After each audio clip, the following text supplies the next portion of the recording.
आमे काली बहुत वर्षा पाई उत्तर ओडिशा रे जो लो प्रेसर होता तार प्रभाव में काली आमर उत्तर ओडिशा जो नदी अच्छी जलका शालंदी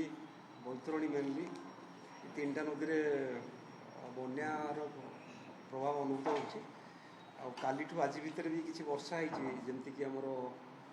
सुंदरगढ़ को ग्राजुआली मुव कर लघुचापटा तेणु से सुंदरगढ़ में हाएस्ट हो 193 मिलीमीटर कोईरा सेमती लाठीकोटार 182 मिलीमीटर मयूरभंज कुसुमीर 144 मिलीमीटर पाखी 12टा जगह 100 मिलीमीटर अधिक वर्षा पाई मोस्टली आमर मयूरभंज सुंदरगढ़ केउझर ये 3टा जिले संबलपुर गोटे जगार नाकटी देउल तो ता प्रभाव जो बन्या थिला तार बन्यार प्रभाव आम तलमुंडे पाइबा आरंभ करुचे तो से परिस्थिति काली आम जमी जाने दुईटा नदी में दुईटा नदी में आम बेसी बन्यार प्रकोप अनुभव कर गोटे जलका आ गोटे आम रहा बैतरणी ब्राह्मणी आ सुवर्णरेखार एजाए बन्यार प्रकोप अनुभूत होना कि सेमती बड़ बन्या हमार भी आमर आकलन ना से विषय मुझे कहि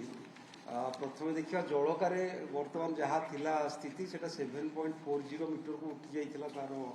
डेंजर लेवल 6.5 थिला बेले आउटा गोटे हिस्टोरिकल हाईएस्ट बोली कहीपर कारण तार आगु 2021 7.31 मीटर को जाइए तार जलपतन एथर 7.4 होगला तो से कमिया को आरंभ कर 7.26 अच्छी किंतु आम जमी जानूचे जलकार बहुत दिन जलबंदी से अंचल रोचे पानी निष्कासन होनी तेणु 7.26 खसवा भी टाइम लगे आठी जमी हम जानी जो आमर अच्छी बस्ता सदर बालेश्वर किसी एरिया जलमग्न हो सब रही 3-4 दिन लगे तापर सेकेंड आसा बैतरणी बैतरणी आम जो लास्ट इवेंट होता 27 तारिख में से आम गोटे बहुत बड़ फ्लड पाई 10,600 क्यूमेक्र कि आम ए काली राति तार पिक पाई मैक्सीम 7,000 क्यूमे जोटा कमी आसला से कमिकी एवं अच्छी 6,800 क्यूमे तार प्रभाव में आम जमी तले जो आखुआपदार जो लेवल आमर अच्छी डेंजर लेवल 18.33 आरथरक आमर तो 20.56 जाए पलैला एवं से 19.85 जाए अच्छी 19.85 जाए जीव बर्तमान 19.70 मीटर अच्छी राति 9टा सुधा से 19.85 पीक भैल्यू पहुँचपर कम से गोटे घाई जो मरामती अधा होता ऊपर देखिए जल प्रवाहित होती तेणु से चाष जमी किसी जलमग्न हम घर द्वार से ना तार प्रभाव 3-4 दिन पुणी थे पा खाली हाँपाई जेहेतु गोटे थर जलबंदी निष्कासन हवा पूर्व आउ गोटे लघुचाप आसीगला